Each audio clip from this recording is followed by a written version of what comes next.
India के एक professor के इस वक्त वायरल हो चुकी है खबर पाकिस्तान के सोशल मीडिया पर। काफ़ी उसके मुताबिक ट्वीट्स हो रही हैं, हमने भी की हैं और भी जर्नलिस्ट हैं जिन्होंने की है। और हुआ कुछ यूँ है कि ये प्रोफेसर जो है इन्होंने 33 मंथ्स 33 महीने की जो सैलरी है वो कॉलेज को वापस कर दी। एक और एग्जाम्पल देख लें जी मोदी का एग्जाम्पल, तोशा गुड्स जो होती हैं जो बाहर से मिलती हैं, हाँ जी जी जी बिल्कुल। प्रेजेंट, वो उसने कहा कि मैं सारी चीजें जो हैं बच्चियों की और औरतों की पता नहीं एजुकेशन में लगा देता हूँ। तो इस सूरत हाल में मुझे पहले इस सवाल का जवाब दीजिएगा कि भारत ही क्यों, अरब हो, अजम हो, मगरिब हो या एशिया का कोई बड़ा स्टेक होल्डर जैसे कि चाइना हो, इनकी चॉइस भारत ही क्यों है? फिर उन्होंने कहा अगर मैं 5 साल तक पढ़ाए बगैर तनख्वाह लेता हूं तो ये मेरे लिए तालीमी मौत होगी। मैं देखता हूँ इंडियन पासपोर्ट की बड़ी अब रिस्पेक्ट है, यहाँ पे शॉपिंग करने के लिए इंडियंस भी आते हैं। अब उनके पास पैसा तो है ना, उनकी मिडिल क्लास के पास, बिल्कुल, लेकिन उनको एतबार भी है। IMF के हवाले से बात कर रहा हूँ, इस वक्त पाकिस्तान का जो डिफेंस बजट है उसको भी कम करवाया है। यानी ह्यूमिलिएट किया जाता है पाकिस्तान को। फिर मैंने देखा कि यार चेक तो करूं कि पाकिस्तान के पासपोर्ट का स्टेटस क्या है। अगर वो मालिक को के हक में है कि वो भारत को अपने साथ लेके चलें। भाई क्या कमाल ऑनेस्टी का मुजाहरा किया है। नमस्ते दोस्तों, जय हिंद। हिंदुस्तान स्पेशल में आपका स्वागत है दोस्तों। इन दिनों बिहार के एक प्रोफेसर की ईमानदारी की खूब चर्चा हो रही है। भारत में ही नहीं, दुनिया भर के लोग उनकी ईमानदारी को देख दंग रह गए हैं। कोई उन्हें सल्यूट कर रहा है तो कोई उनकी मिसालें दे रहा है। दरअसल शिक्षकों पर एक मोटी फीस वसूलने का आरोप लगाया जाता है। वहीं ऐसे भी शिक्षक हैं जिन्होंने ये कहते हुए वेतन वापिस कर दिया कि उन्होंने 2 साल 9 महीने तक किसी भी स्टूडेंट्स को नहीं पढ़ाया।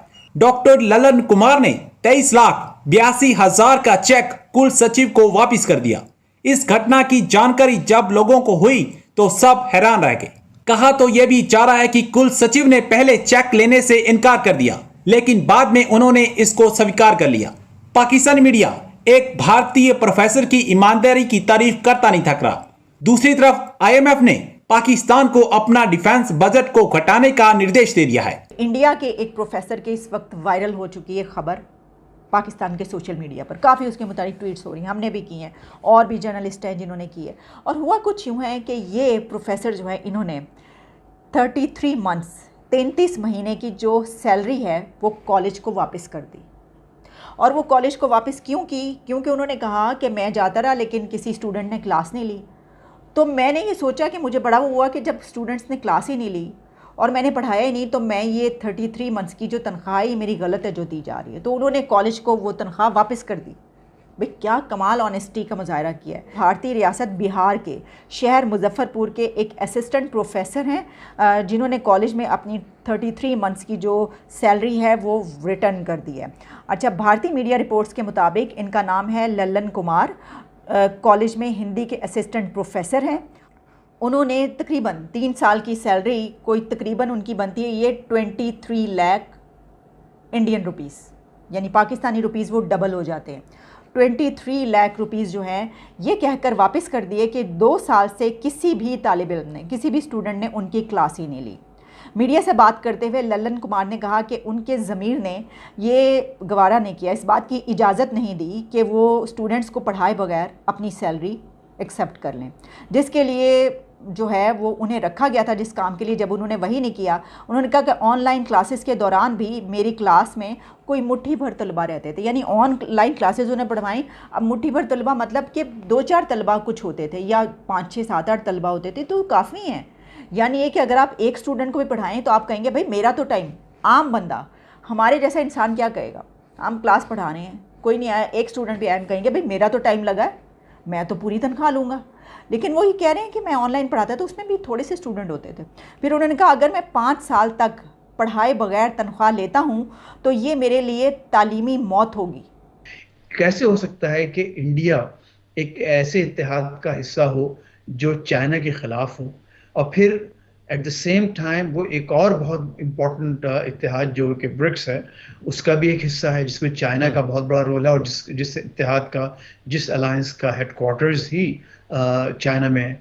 तो ये असल में इम्तिहान होता है लीडरशिप का, उस कौम को बहैसियत एक कौम का कि उनकी अपनी इकोनॉमी, उनकी अपनी स्ट्रेंथ, न सिर्फ ये कि इकोनॉमिक इंटरेस्ट बल्कि स्ट्रेंथ, बल्कि इसके अलावा जो उनकी अपनी एक मिलिट्री स्ट्रेंथ है वो किस हद तक इन अलायंसेस को कंट्रीब्यूट कर सकती है।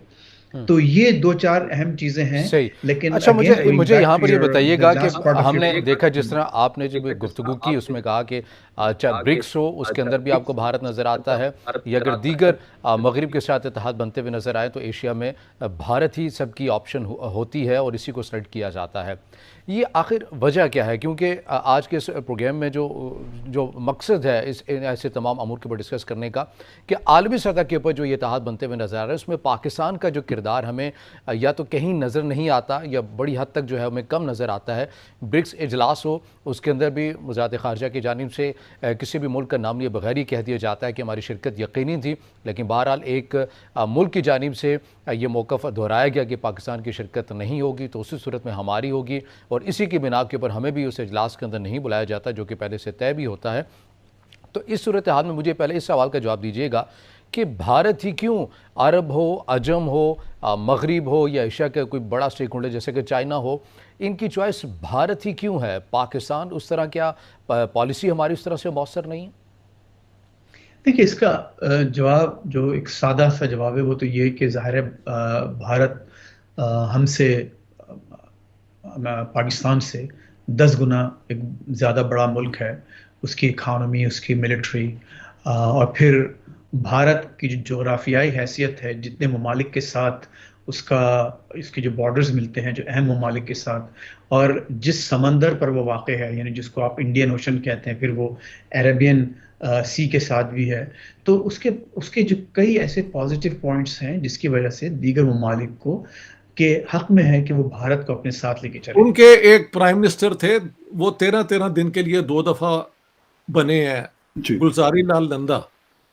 वो सियालकोट की हिंदू खत्री फैमिली जो बहुत अमीर थी, नंदा बस सर्विस चलती थी बिटवीन सियालकोट एंड लाहौर उस जमाने में।